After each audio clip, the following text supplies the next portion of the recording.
Júnior Cláudio Oliveira Júnior, diretor do nosso SINDAG. Bom dia, amigo.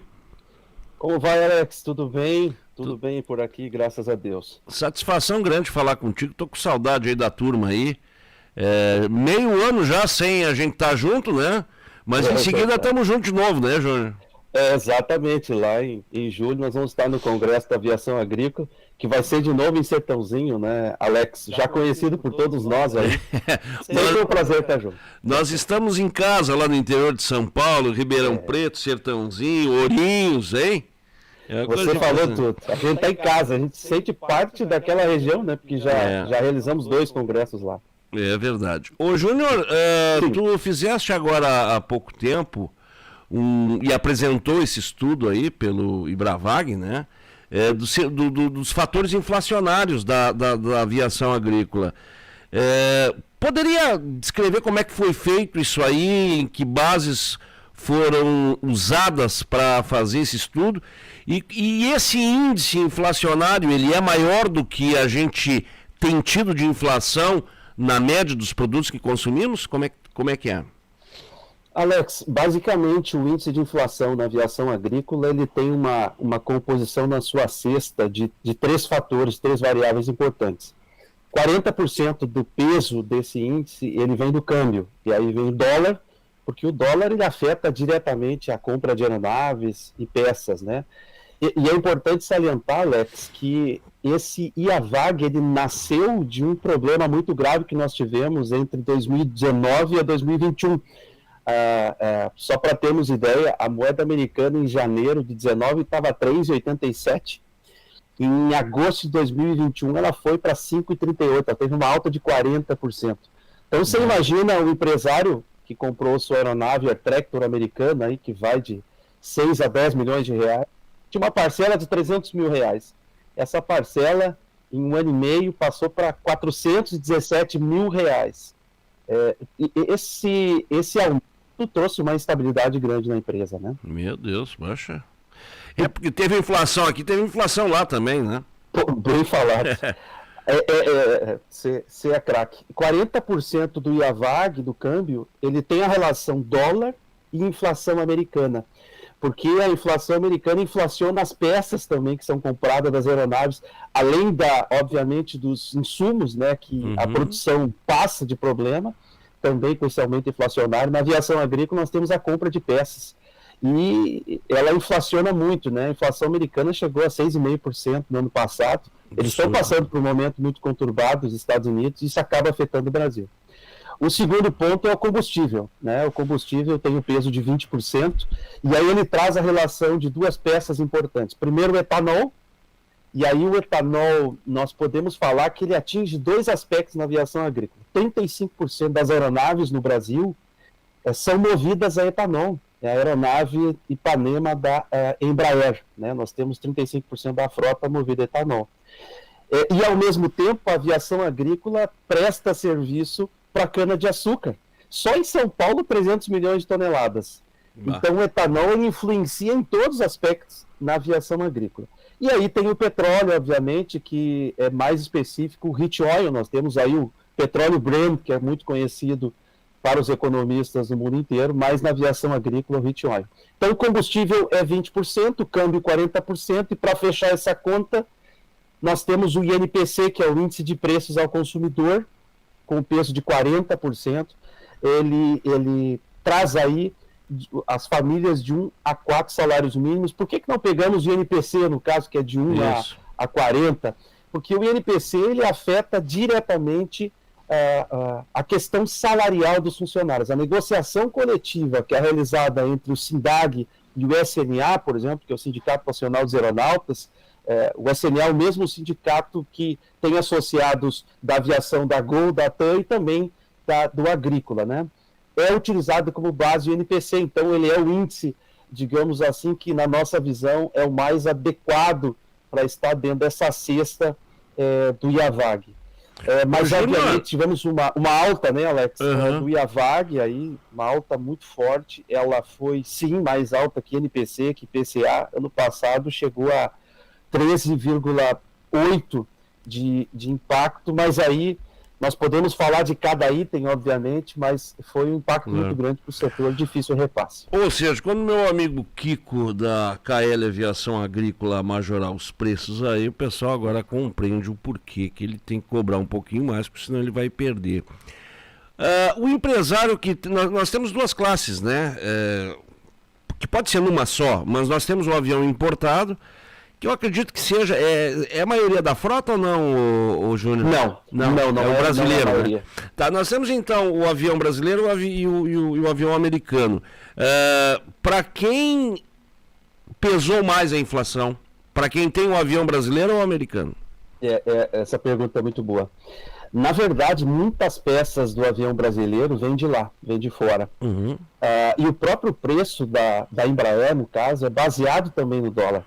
Então, ela é hoje indiferente para ter uma aeronave brasileira ou uma aeronave importada, o dólar afeta diretamente, assim como o etanol, que nós acabamos de falar, porque a aeronave Ipanema, da Embraer, ela é movida a etanol, e aí nós falamos de cana-de-açúcar, então... iria longe a discussão, né? Mas tudo está entrelaçado no câmbio mundial e, ao mesmo tempo, o etanol, né? Nós tivemos aí uma redução importante do governo anterior para segurar o etanol ICM em 17%. E isso acabou afetando as empresas de aviação agrícola. Foi tirado o PIS/COFINS do governo anterior, dos combustíveis, e isso afetou positivamente o setor de aviação agrícola. Mas aí se nós entrarmos no petróleo, ele teve uma alta muito grande no ano passado, enfim, por causa da OPEP, né?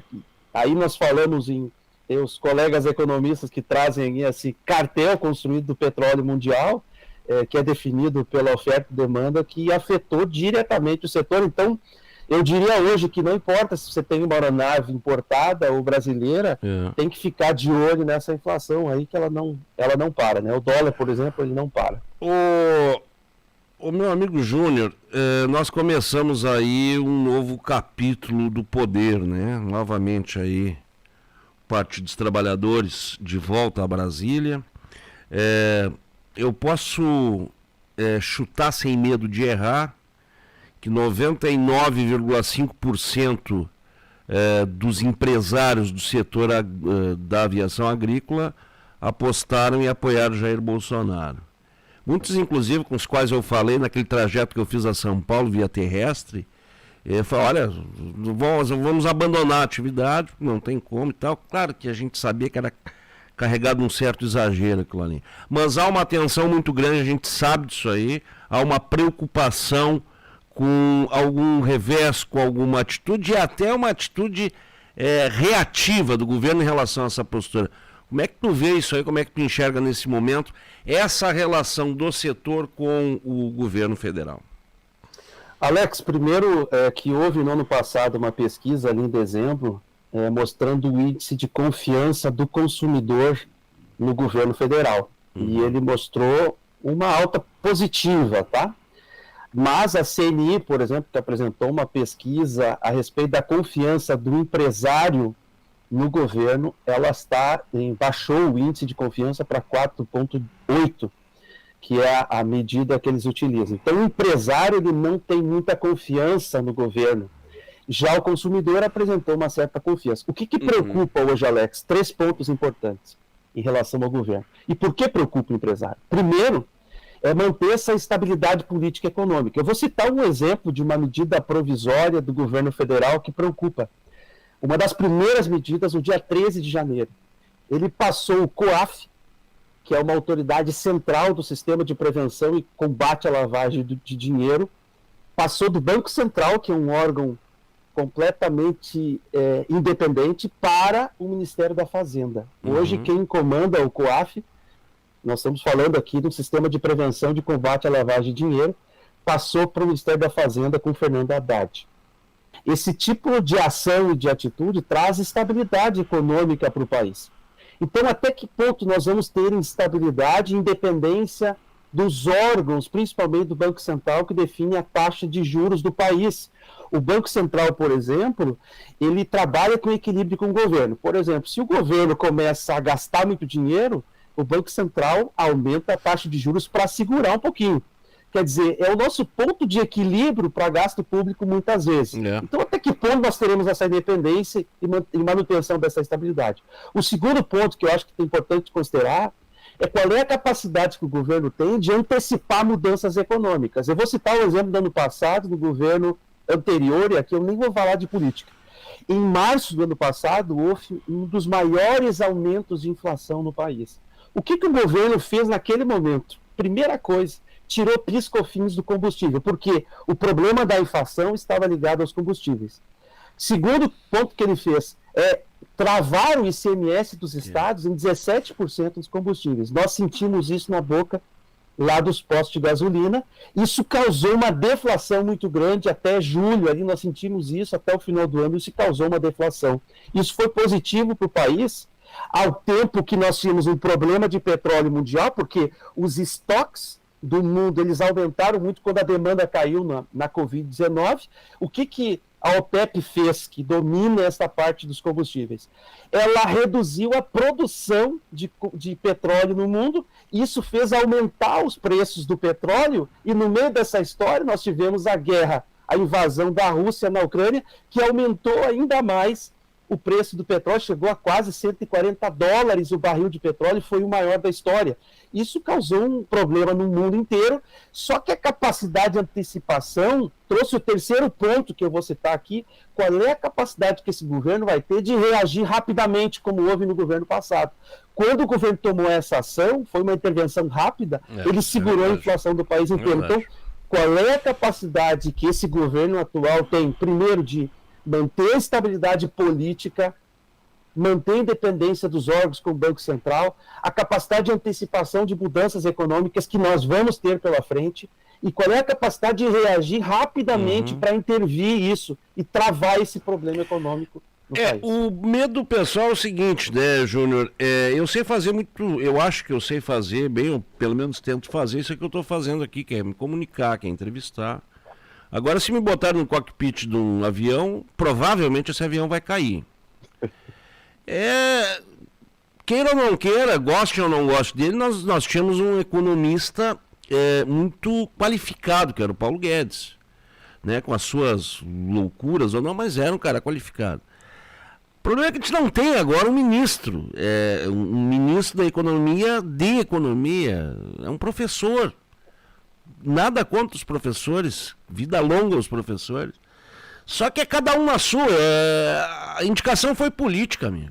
A indicação foi política. Quer dizer, qual é o conhecimento? E aí a gente vê besteiras que foram faladas até aqui que a gente realmente fica preocupado. A gente fica preocupado não só no setor da economia, mas em outros setores também. E claro, né, causa toda essa tensão aí no ar, porque eu acho que tu colocou muito bem uma coisa. Noves fora a postura de Jair Bolsonaro em relação à vacina, em relação a aquele monte de coisa que todo mundo sabe que foi fator decisivo na eleição, mas a reação foi muito rápida. A reação do governo, olha que nós somos um dos poucos países que saíram bem depois dessa pandemia. A gente estava falando do índice inflacionário inédito nos Estados Unidos de mais de 6%. Quer dizer, nós temos problema, nós já tínhamos problema. A fome, como é muito destacada, aliás, é engraçado, né? Tem uma contradição no ar aí, porque o atual governo fala bastante na fila do osso, mas ao mesmo tempo sinaliza com mais alguns bilhões aí para os países os países parceiros ideologicamente no poder, digamos assim, do pessoal que está no poder. Tem uma contradição no ar que a gente não conseguiu entender ainda. Então, queira ou não queira, nós saímos bem de tudo isso aí. E é isso aí, essa equação é que tem que fazer, né, o Júnior? Exatamente. Alex, nós vamos torcer para o melhor também, vamos torcer para o melhor, a gente não está aqui, pior, pelo pior, não, muito pelo contrário. Só que os movimentos que a gente vê indicam que não é essa a direção, hein? Alex, você falou tudo, né? Nós tínhamos um governo muito rápido, obviamente também por um motorista, digamos assim, dessa economia que tem uma experiência muito grande com bancos, com entender essa movimentação, e ele tem a capacidade de antecipar muitas coisas. né? Se ele sabe, por exemplo, que o governo atual e o governo anterior precisariam dessa PEC, por exemplo, aí de mais de 145 bilhões, porque houve muito gasto público na época do Covid, necessário, obviamente, as pessoas literalmente iam morrer de fome dentro de casa, o pequeno empresário principalmente, mas isso surgiu várias ações como o MEI, como o PIX, várias ações rápidas aí para tentar movimentar a economia de uma forma mais adequada. A preocupação, Alex, é como você citou, houve uma fala do presidente Lula, e aqui não é partidário, aqui é extremamente técnico, eu estou dizendo, ele trouxe aí uma preocupação em relação à taxa de juros, por exemplo. Ele disse que a taxa de juros está muito alta. Obviamente que quando ele fala isso, ele quer que aqueça a economia novamente. Até aí, tudo bem, nós queremos que aqueça a economia. Só que nós estamos com uma inflação muito alta no mundo e no Brasil. Então, quando ele critica as metas da inflação, por exemplo, e a taxa de juros, ele está criticando um remédio importante. Quando ele criticou, o dólar chegou a 5,14. Ele estava em 5,5, foi para 5,10, parou em 5,14. Isso mostra que qualquer tipo de fala, e aqui todos os governos aí são responsáveis por suas falas, movimentam automaticamente o câmbio. E o câmbio afeta o país inteiro. Quando ele criticou isso, movimentou o país inteiro e trouxe insegurança na economia. Nós estamos falando aí em ações, por exemplo, antecipação do 13º dos aposentados. Eu sou extremamente a favor dos aposentados, meu pai é aposentado, minha mãe é aposentada, eu tenho várias pessoas aposentadas ao redor de mim, mas quando a gente está com uma inflação muito alta, é muito perigoso você colocar dinheiro, despejar dinheiro. Essa ação foi tomada no governo anterior, nós estávamos vivendo uma pandemia, e também nós estávamos vivendo uma guerra. Então, em que ponto é importante tomar uma medida como essa, onde nós temos que ter um antibiótico? Eu vou trazer uma relação rápida. Quando ele tem sinusite, eu tenho muita sinusite, né?